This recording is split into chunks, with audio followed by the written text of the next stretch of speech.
E nesta segunda-feira, o presidente Lula fez a primeira reunião ministerial do ano. Esse encontro aconteceu em meio a críticas à comunicação do governo, justamente por causa daquela polêmica do Pix. O presidente fez uma cobrança aos ministros e afirmou que eles não poderão fazer portarias antes de consultá-lo. Vamos dar uma olhada nesse trecho.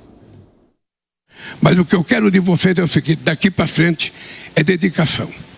Mais do que vocês já tiveram. Daqui para frente, nenhum ministro vai poder fazer portaria que depois crie confusão para nós, sem que essa portaria passe pela presidência da República através da Casa Civil. Muitas vezes a gente pensa que não é nada, mas alguém faz uma portaria, alguém faz um negócio qualquer, daqui a pouco arrebenta e vem cair na presidência da República.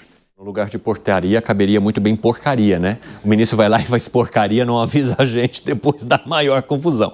Um recado, logicamente, ao ministro da Fazenda. Não que a decisão tomada tenha sido uma porcaria, foi só uma brincadeira entre palavras, tá, pessoal? Até porque ela aumentava a faixa de corte da fiscalização ali da Receita Federal. E neste caso passava de 2 para 5 mil, incluindo também cartão de crédito e Pix. Só que a comunicação simplesmente não foi feita e isso abriu espaço para questionamentos a partir também de outras decisões que já foram tomadas pelo governo federal que fizeram a confiança do eleitorado, do brasileiro diminuir. Como é que você avalia esse puxão de orelha que foi dado pelo presidente da República, hein, Alan Gani? Olha só, Evandro, claramente o presidente está incomodado porque há um sentimento de insatisfação popular. Isso ficou evidente com a revolta do Pix, chamemos assim. E aí, né, ele está incomodado, porque tem eleições em 2026.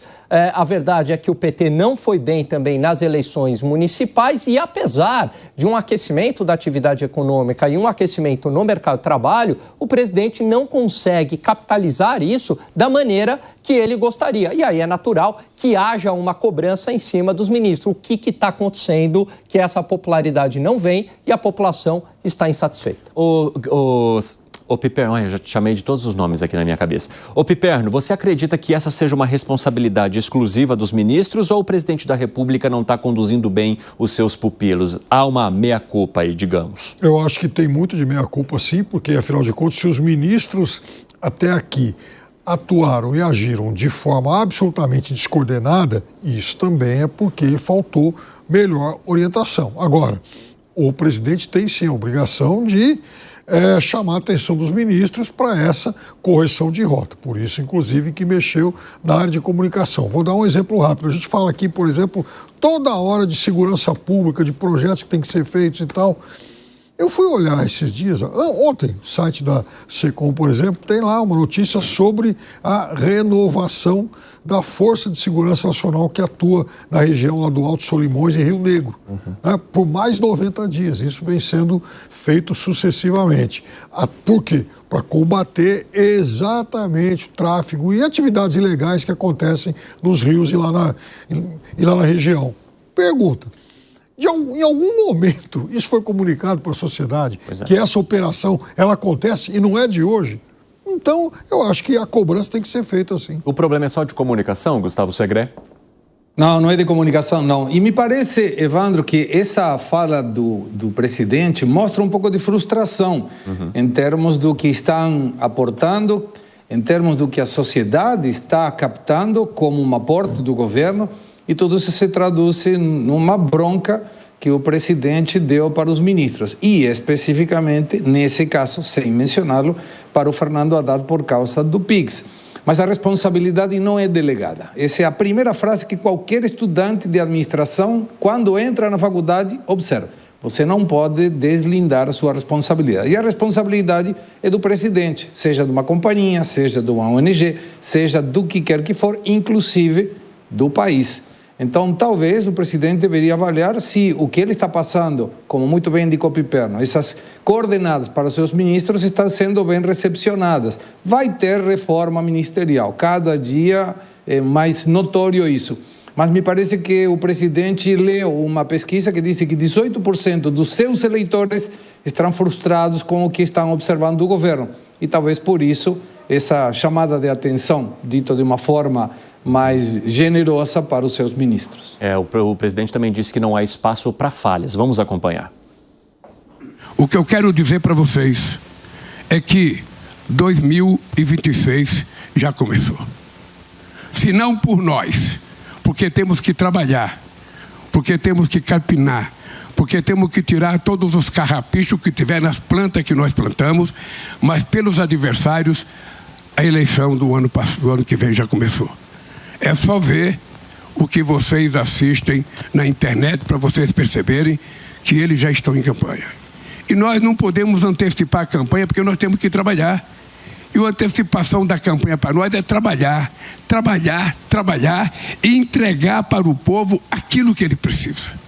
Ô Fábio Piperno, há uma preocupação muito grande do presidente da República, principalmente com o preço dos alimentos. Preço, inclusive, que tem impedido que a população possa olhar de maneira mais otimista outras ações do governo federal que talvez tenham trazido mais conforto, como a queda do desemprego e outras questões que foram positivas durante essa terceira gestão do presidente da República. Porque, no fim das contas, o que pesa é o dia a dia, e o dia a dia está ligado à alimentação. Você acha que o presidente e também os ministros não entregaram aquilo que foi proposto lá no começo e principalmente o que eles poderiam fazer ao longo desses 2 anos? É claro que o governo tem áreas com desempenhos desiguais. Tem áreas que funcionam muito bem, outras nem tanto. Por isso até que se fala toda hora em reforma ministerial. E às vezes isso acontece até mesmo dentro de um único ministério. Você pega, por exemplo, o Ministério da Saúde. Ele melhorou a cobertura vacinal, mas o ano passado ele claramente falhou na questão da dengue. A questão da Covid, por exemplo, melhorou. A questão da dengue piorou. Para as outras doenças, e principalmente para vacinas chegando às crianças, isso evoluiu, né? Claramente, os indicadores estão aí. Mas a questão não é melhorar aqui e piorar ali. O governo tem que melhorar em tudo.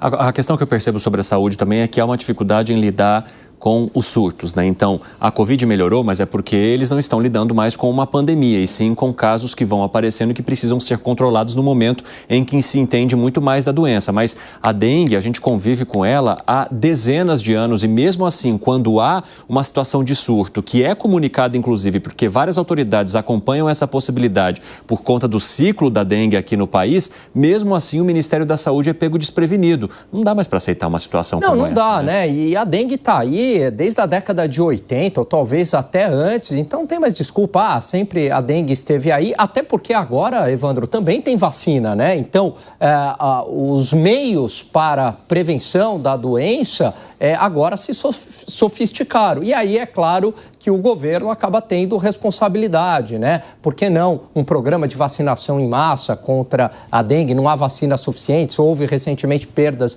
de vacina. Então, o presidente sabe que o Ministério da Saúde deixa a desejar, é uma escolha pessoal dele, tem bancado a Anísia Trindade, apesar de todas as pressões do Centrão para a queda dela. Só que esse ministro vai ser colocado à prova neste ano com mais a possibilidade de surto de dengue em algumas regiões do país, porque se aconteceu no ano passado e não se aprendeu ou não se mudou nenhum protocolo a partir disso, quer dizer que aí ficaria insuficiente ou seria quase impossível a manutenção da pessoa naquele cargo. Ô Gustavo Segré, para você, qual é a pior área hoje de gestão do governo federal aqui no país? A que ainda não está repercutindo na população econômica. Déficit nominal muito alto, dívida bruta muito elevada, problemas para financiamento, teve que resolver questões de suspender, por exemplo, títulos do governo, porque estão pedindo muitos juros em cima disso, isso aumenta a dívida pública versus o PIB. Para mim a questão está aí, mas ainda não foi sentida, mas vamos sentir a partir dessa próxima reunião do Copom, que aumentará pelo menos em 1%. Mas, Evandro, tem um trabalho da Folha que sobre 103 propostas de campanha do presidente Lula, só conseguiu concluir 28. Sobre essas 103, 17, estou repetindo a matéria da Folha, 17% estão paradas, 25% em ritmo lento e 29% em andamento. Só 28% foram conseguidas resolver. Então, me parece que aí está a questão. A sociedade tinha uma expectativa. Quando você se depara com a realidade, a diferença entre um e outro chama frustração. E isso que está mostrando o presidente a respeito do seu eleitor. O presidente está frustrado, Piper? Bom, mas veja, eu até vi essa matéria, mas aí que está o negócio. Você vê como que os números eles são interessantes porque a gente pode utilizá-los da forma como bem entende. Veja, se ele tinha 103, na primeira metade do mandato ele já concluiu 28, então vamos imaginar o seguinte, que na segunda metade do mandato, se ele tiver o mesmo desempenho, então ele conclui mais 28, seriam 56. Só que tem 29 em andamento. Dessas 29 em andamento, provavelmente alguma coisa vai ser concluída também. Então, assim, dá para imaginar que até com uma certa tranquilidade ele concluiria, vamos lá, 2/3 e deixaria mais alguma coisa em andamento. Acho que não seria um indicador tão ruim assim. Ô, Segré, o Piperno está olhando pelo aspecto do copo meio cheio, você do meio vazio. Por quê? Não precisamos nem olhar, nem copo meio cheio, nem meio vazio. Vamos deixar o eleitor em 2026 resolver se ele enxerga. Porque o que eu enxergo, o Piperno enxerga, pode ser um voto. O que precisa o governo para se manter no poder é muito mais do que isso. Se a população enxergar que está maravilhosamente bem, então o presidente não precisa se preocupar e não precisa chamar a atenção dos seus ministros. Mas vai faltar dinheiro, Piperninho, viu? Vai faltar dinheiro para conseguir resolver as coisas que estão pendentes. Quer arrematar algo, Piperno? Depois eu vou ouvir o Gani aqui. Diga. Sempre faltou dinheiro, né? O Brasil nunca teve dinheiro de sobra, então isso também não é lá uma novidade. Fala, Gani. Olha só, dentro de todas essas medidas, né, que não foram cumpridas e aquelas em minoria que foram cumpridas, veja, se o governo, né, de alguma maneira conseguisse estabilizar a inflação, né, não houvesse um processo inflacionário muito ligado ao excesso de gastos públicos e uma percepção de redução da criminalidade, né, um controle desta criminalidade, essas duas medidas apenas, mesmo que todas as outras não fossem cumpridas, seriam suficientes para o governo ter uma boa avaliação.